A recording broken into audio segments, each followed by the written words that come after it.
સ્વાધ્યાય 14.1 નો દાખલા નંબર 13 શું કહે છે જુઓ વિદ્યાર્થી મિત્રો કે પાસાને એકવાર ફેંકવામાં આવે તો નંબર 1 અવિભાજ્ય સંખ્યા, નંબર 2 2 અને 6 વચ્ચેની સંખ્યા અને નંબર 3 અયુગ્મ સંખ્યા મળવાની સંભાવના શું?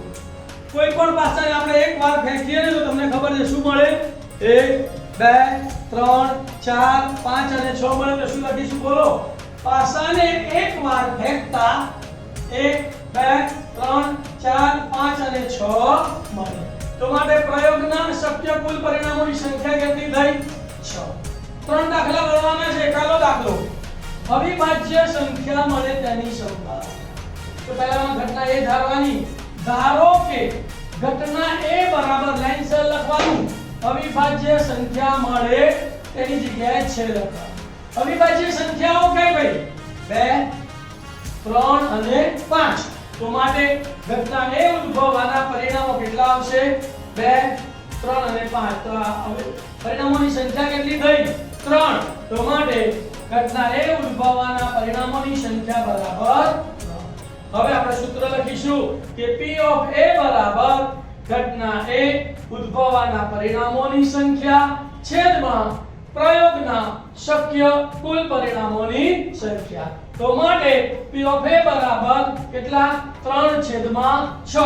તો 3 એકા 3 3 દુ 6 કૌંસમાં 1 આવશે છેદમાં 2 આવશે. તો માટે P of A બરાબર 1/. બીજો દાખલો 2 અને 6 વચ્ચેની સંખ્યા મળે તેની સંભાવના. તો 2 અને 6 ની વચ્ચે કઈ સંખ્યા આવે? 3 4 અને 5. તો અહીંયા ઘટના એ ધારી. તો બીજા દાખલામાં આપણે ઘટના B ધારીશું. ધારો કે ઘટના B બરાબર 2 અને 6 વચ્ચેની સંખ્યા મળે છે. તો માટે ઘટના B ઉદ્ભવવાના પરિણામોની સંખ્યા કેટલી આવશે? 2 અને 6 વચ્ચે બોલો? 3 4 5. તો માટે ઘટના B ઉદ્ભવવાના પરિણામોની સંખ્યા પણ કેટલી આવશે? 1 2 અને 3. સૂત્ર લખીશું. હવે P of P બરાબર ઘટના B ઉદ્ભવવાના પરિણામોની સંખ્યા છેદમાં પ્રયોગના શક્ય કુલ પરિણામોની સંખ્યા. તો માટે પરિણામોની સંખ્યા 3 છે અને કુલ પરિણામોની સંખ્યા 6 છે. તો 3 છેદમાં 6. તો અહીંયા બી છેદ ઉડશે. 3 એકા 3 3 દુ 6. તો માટે P of B બરાબર 1/2. ત્રીજો દાખલો અયુગ્મ સંખ્યા મળવાની સંભાવના. અયુગ્મ સંખ્યા એટલે એકી સંખ્યા. તો 1 થી 6 માં એકી સંખ્યા કઈ આવે? 1 3 અને 5. તો અહીંયા ઘટના C ધારીશું આપણે. ધારો કે ઘટના C બરાબર અયુગ્મ સંખ્યા મળે છે. તો માટે ઘટના C ઉદ્ભવવાના પરિણામોની સંખ્યા તો કેટલી આવશે? પરિણામો કેટલા આવશે?